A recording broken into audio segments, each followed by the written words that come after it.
Je dois créer une société pour exploiter le restaurant que je vais acheter. Bon, félicitations à Jo qui va acquérir un restaurant, mais il hésite encore entre faire une SARL ou une SAS. Et il nous demande quel modèle je dois choisir. Quel est votre conseil à vous Alors déjà, il ne va pas se mettre en entreprise indépendante, c'est déjà très bien. Il a choisi de créer une structure morale, donc il va être protégé par le biais de cette structure morale. Et alors il nous parle de la SARL et de la SAS, et effectivement, ce sont les deux formes de société qui sont le plus usitées actuellement par les entreprises qui démarrent, notamment donc, pour exploiter un restaurant. Alors, pourquoi pas une SARL?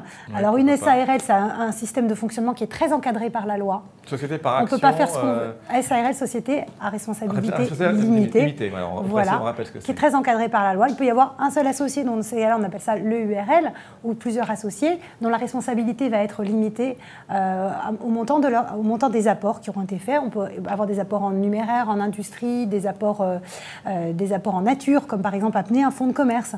Donc effectivement, ça présente certains avantages.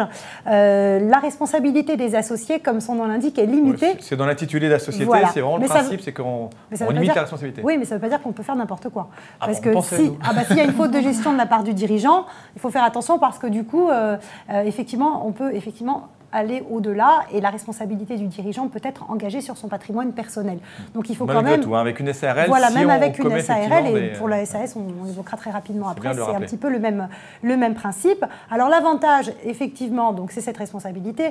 La possibilité de mettre en place des partenariats, vous pouvez ouvrir le capital social à des tiers, à condition de respecter la procédure d'agrément qui est très encadrée par la loi, et bien vous pouvez céder des parts, donc faire rentrer des nouvelles personnes dans la société. Il y a quelque chose qui est très intéressant aussi au niveau de la SARL, c'est que le gérant de la SARL, dès lors qu'il n'est pas majoritaire, c'est-à-dire qu'il est égalitaire ou minoritaire, peut être gérant salarié de la société. Il ne faut pas qu'il ait plus de parts. Il ne faut pas qu'il soit majoritaire. Pas majoritaire. 50. Il peut être gérant salarié. Salarié, du coup bénéficier de la protection sociale, cotiser pour la retraite. La seule chose, c'est que si la société dépose le bilan, eh bien, il n'aura pas le droit à l'indemnisation chômage du fait donc, de ce statut spécifique. Donc c'est quand même un avantage. Et puis aussi, on peut faire rentrer le conjoint. Voilà, donc cette personne, ce téléspectateur, a peut-être une épouse qui a envie, il a peut-être envie de travailler avec son épouse. Et bien du coup, il pourra la faire bénéficier du statut de conjoint collaborateur, c'est-à-dire qu'elle va travailler tout à fait légalement, mais sans pour autant la salarier. Eh bien, elle va pouvoir bénéficier de d'une protection sociale et donc avoir ce statut particulier. Il y a 3 statuts pour les conjoints, on l'avait évoqué dans une autre émission. Mais c'est vrai que c'est très intéressant, le statut de conjoint collaborateur, on peut travailler avec son épouse et puis voilà, elle profite des avantages également. Alors les inconvénients, on ne peut pas avoir plus de 100 titulaires de parts sociales et il y a un formalisme très rigoureux au niveau de la SARL qui est très encadré. Donc voilà. Alors la SAS, très rapidement la SAS, pareil, il peut y avoir qu'un seul associé. À part action simplifiée, il peut y avoir qu'un seul associé. Il n'y a pas de capital social minimum comme dans le cas de la SARL.